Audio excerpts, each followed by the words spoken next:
the News Channel 5 network, this is MorningLine with Nick Barris.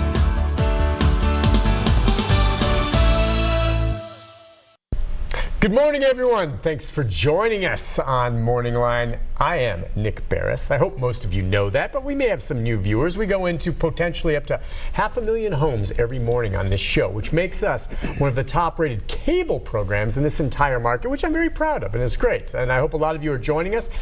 And if it's for the first time and you like it, share it with other folks. Of course, this is MorningLine on the Plus, and we're going to get the phone number up there in a moment because this is one of the shows we do every month with the intent of helping you and your chance to ask questions of someone that sometimes when you need answers on this topic, you get the phone and you're put on hold and then you have to leave a message and maybe they get, look, it's only because the Social Security Administration is very, very, very darn busy helping millions and millions of people. And that's what we're talking about this morning. Questions about SSI, disability, whether or not you should take early retirement, even if you're younger like me and my guest who I'm about to introduce, and you're not quite there yet, but you want to think about that now. And you can go online and look and see how much you've earned over your career and know how much you're going to collect if and when you do retire. All of that, open table, 737-7587. And yes, he comes on every month, and he, yes, looks forward to it, despite having to put up with me. That is Josh Horn. To know him is to love him. Good morning, everyone. Good to have you on, my friend. Absolutely. It's nice to see you today. Yes. How are you? I'm doing well. Doing good? I mean, you're weathering the hot weather. I know it is. It's a little toasty out there, but it's nice and cool in here. The thing, it is like a refrigerator in the studio today, which is where it's working overtime. It's so hot outside. You and I are both runners. Mm-hmm. Okay. And we've talked about this. I've run in heat before. I will not run in this heat. Mm. I think that is folly. I mean, some people may say, well, I'll go and it conditions my body.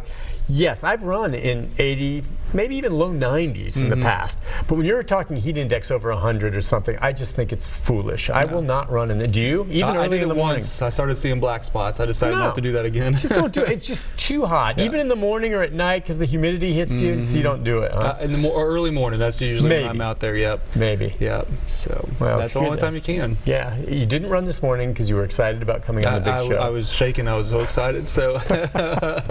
Well, we'll get to the phone calls, but I always like to ask you, what's going on? What you got? Absolutely got some really good news, something that that we've been looking forward to for a long time, and that's online Social Security replacement cards. So Tennessee has now come online as of Sunday, and so now you can go online and get a replacement Social Security card, and they've been rolling it out slowly state by state as they work with the different Department of Motor Vehicles and different things to get the access to verify your driver's license information, and so we're now on board with that. It's very exciting. So now if you lost your card, got burned up in a fire, got stolen, whatever, and you need to replace just a plain replacement card, you can go online to your My Social Security account. Of course, we talk about the My Social Security accounts pretty frequently.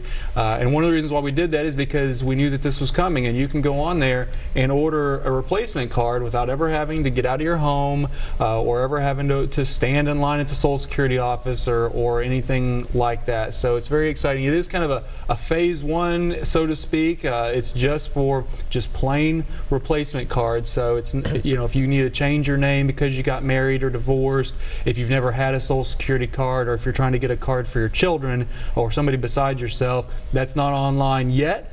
We hope that those are going to be released in futures, but we do see a large number of folks coming in every day, every week, who just for whatever reason they can't find it, they need it for work, they need it for whatever reason. And now you can order that online. That's awesome. I know, because we've had people ask about that in the past. By the way, do the cards, and mine's somewhere in a file somewhere. Again, never to carry it in your wallet or something like that. It should be someplace separate at home. But do they look the same? Are they the same? They've always been paper, a little white thing that you kind of pull out of a sheet? Yeah, I mean, for the last several years, they've been very, very similar. Over the last 30, 40, 50 years, they've changed. In fact, I think even at one point, they were making like metal cards. That was like many years ago. But I mean, here lately, it's pretty similar. They've got some security features imprinted and embedded in that paper card. So we ask folks never to laminate their card. And again, we don't want you keeping it in your wallet, because that's a good way for it to get lost or torn up or wet, whatever else. Or someone steal your wallet and they get your but what is it that laminating does to the card, do you think? I'm just curious, because some people would say, well, it's a flimsy little paper thing. I'll laminate it and put it in my safe deposit box or whatever. Yeah. What does laminating do? So, you can put these cards under black lights, or you can. There's different security features on there that when you laminate them, there's no way to feel it. Okay. There's no way to actually see it, or it disrupts the UV light and different things like that. Gotcha. I got to be honest with you. I can't tell you the last time I've been asked to actually show my card. I know my number, of course, but to actually show it, and to be honest with you, I know it's somewhere at home, but I'm not exactly sure where. Yeah, I mean, how often does someone really get asked to display and show their Social Security card? Yeah, I know sometimes work will ask for it, even though there are some alternative ways to verify the information. Sure. Sometimes it's the quickest and easiest way for an employer to verify your work status or your your ability to work. Okay. There's some other things. I know, like my federal ID that I have to maintain for my work. The Social Security card is one of the forms of identification that I use to have that. So just here and there you need it. Okay, so it's good to have in case someone does ask. All right, well, Josh does come on to take calls, and we already have some for you. So rather than have at least one or two of them wait through the break, we'll take one now, but I know there's more things we can talk about. You may have brought more developments with you. You always have a file of stuff over there. But let's take a call before our first break, and we'll go to Lisa. Lisa, good morning. Hi, Lisa. Good morning. How are y'all? Good. My question is regarding disability. I've been receiving disability for a little over 2.5 years, and my condition is not expected to improve. But I have been able to work myself, up to where I think I could work maybe half a day, a couple of days a week. How would that affect my disability payments, and is it a good thing I should do, or should I just not do that? I'm kind of confused about that. Let me ask her this real quick, Josh, because that's a great question. Yep. I'm just curious, Lisa. You say you are collecting your disability now. How long did it take for you to get it from the point where you first applied and finally were granted? 2 years. 2 years, okay, and so you can understand. She went through 2 years. She has this, and she's wonderful to want to try to work. I think that's great, but the last thing she wants to do is jeopardize it. So go ahead. And I love this question because Social Security disability. I mean, hopefully you're not going to. Hopefully at one point you can go back to work, or at least go back to work part-time is kind of what your scenario was. So there's a couple of return to work provisions that we have at Social Security. The first one's called the trial work months, and you have 9 trial work months. They don't have to be all together, but basically, so they could be spread out, but basically you can make as much as you want to in those months, and it is not going to affect your disability benefits at all. And you have to make over $880 is how much this year's trial work month amount is. So if you make over $880, then it's going to count as one of your trial work months. It doesn't matter how much you go over, you're still going to get your check. And so you might try for a couple of months and that didn't work out, and then a few months after that you might try again.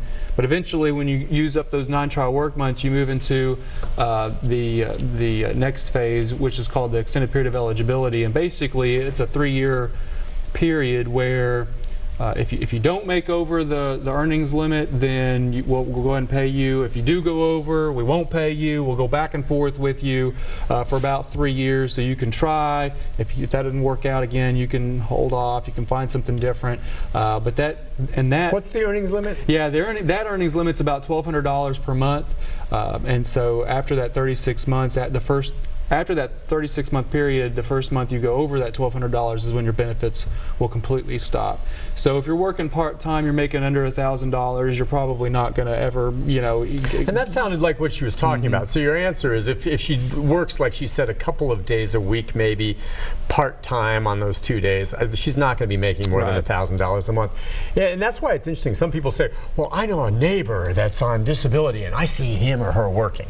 Well, if you're on disability, doesn't mean that you can't maybe hold down a part-time job for under $1,000 a month and still collect your disability, correct? And that's right. why I've always said it's very hard to judge someone by looking at them and think you're looking at fraud. Fraud happens, but a lot of times they're doing it within the rules. And so I suggest, don't you say, go for it. Yeah, absolutely. Try. I mean, that's what we want, is we want to help you go back to work.